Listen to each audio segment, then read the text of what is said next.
The sounds are meant primarily to clear and relax, to smoothen what's happening in the physical and the emotional and the mental space. To get more precise, I would need to use the precise tones of the tuning forks on the accurate points.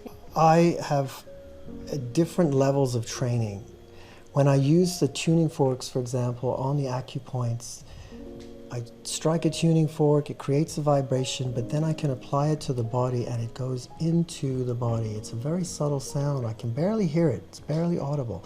But when I put it on your body, you feel it traveling. And if I put it on the right points, you can feel it traveling through those different meridians. My background and my training with the Tamado Academy of Sound, Color, and Movement was in Chinese medicine. So the instruments that I share, for the most part, are grouped based on those different 5 elements of earth, water, wood, metal, and fire. And then there's also the element of ether that comes a little bit towards the end of the sound session when people are kind of in a very expanded state. So the healer is nature. It's not coming from one place. It's like when you're around the trees and the birds, and it's that feeling that you can experience even the most quietest sounds from a distance, you know, or the ones that are the closest around you, that you are able to just immerse into that space. And I find that ether is especially one of those elements that we need more of in the modern world because we're so bombarded by dense noise. Number one benefit that I see is that it just relaxes people and allows the parasympathetic nervous system to take over. When a person is relaxed, then the blood flow starts to increase, the heart rate slows down, the hemispheres of the brain start to balance. Just there is this homeostasis that is achieved.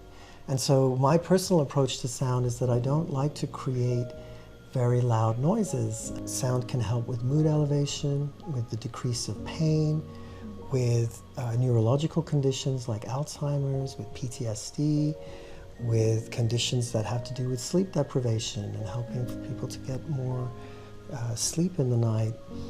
And you know that the general appreciation is that we are still just scratching the surface.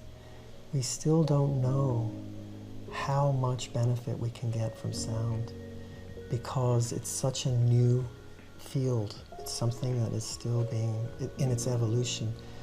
He did this at the University of Jusso in Paris. And while looking at the different instruments and how they impacted the blood, he discovered that the number one instrument that was the most effective in expanding and empowering the blood was the human voice. And as a different research that he did was on HeLa cancer cells. And he examined how different cancer cells using a different sequence of notes could actually start to lose their integrity and explode through the use of natural acoustic sound. Of all the different instruments that were examined, the human voice was bar none the most effective at obliterating these cancer cells. If you really are drawn to this world, then invest. Put your energy into it, put your resources into it.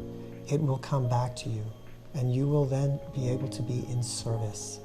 You will then be able to share music in a way that will completely transform live music.